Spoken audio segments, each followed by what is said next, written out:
Hi guys, இன்னைக்கு நம்ம வீடியோவில் என்ன பார்க்க போறோம்னு பார்த்தீங்கன்னா, பொடுகு பிரச்சனைக்கு வீட்லயே நம்ம எப்படி சரி பண்ணலாம் அப்படிங்கறதாங்க பார்க்க போறோம். அதுலயும் குறிப்பா ஆண்களுக்கு இப்ப இருக்கிற பொடுகு பிரச்சனை, தலையில கை வச்சாலே பயங்கரமா உதிருது, பயங்கரமா அரிக்குது, இந்த மாதிரி இருக்கிற பிரச்சனைகள்லாம் சூப்பரான 2 டிப்ஸ் கொண்டு வந்திருக்கேங்க. ஃபர்ஸ்ட் டிப் என்னன்னு பார்த்தீங்கன்னா, நம்ம குளிக்க போறதுக்கு முன்னாடி 10 நிமிஷத்துக்கு முன்னாடி தலையில நல்லா தேங்காய் எண்ணெய் அப்ளை பண்ணிட்டு அதுக்கப்புறம் போய் குளிக்கணும். அதுவும் வெதுவெதுப்பான தண்ணீர் வச்சு குளிக்கணும்.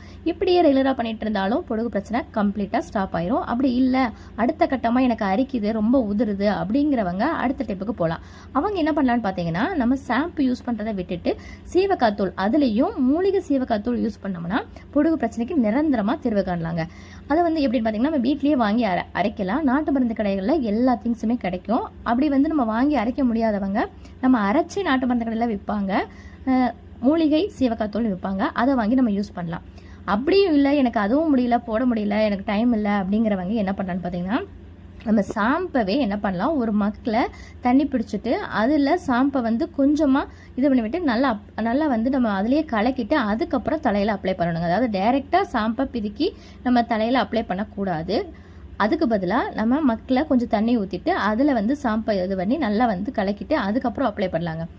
தேங்காய் எண்ணெய் தேய்ச்சி முன்னாடியே தேய்ச்சிட்டு இந்த மாதிரி அப்ளை பண்ணிட்டு வந்தோம்னாலும் உங்களுக்கு அந்த அரிப்பு இதெல்லாம் நிற்குங்க. முக்கியமாக இந்த சீவக்காத்தூளை பயன்படுத்தி பாருங்க, கண்டிப்பாக பொடுகு பிரச்சனை வராது, அரிக்கவும் அரிக்காது. கம்ப்ளீட்டாக கொஞ்சம் நாள் அடைவில் சரியாயிரும். ஒரு மாதத்துக்குள்ளேயே பார்த்தீங்கன்னா பொடுகு பிரச்சனை சுத்தமாகவே சரியாயிரும். இந்த 2 டிப்ஸுமே உங்களுக்கு யூஸ்ஃபுல்லாக இருக்கும்னு நான் நம்புறேன். யாருக்கெல்லாம் பொடுகு பிரச்சனை இருக்குது அப்படின்னு சொல்லிட்டு கீழே மறக்காமல் கமெண்ட் பண்ணிட்டு போங்க.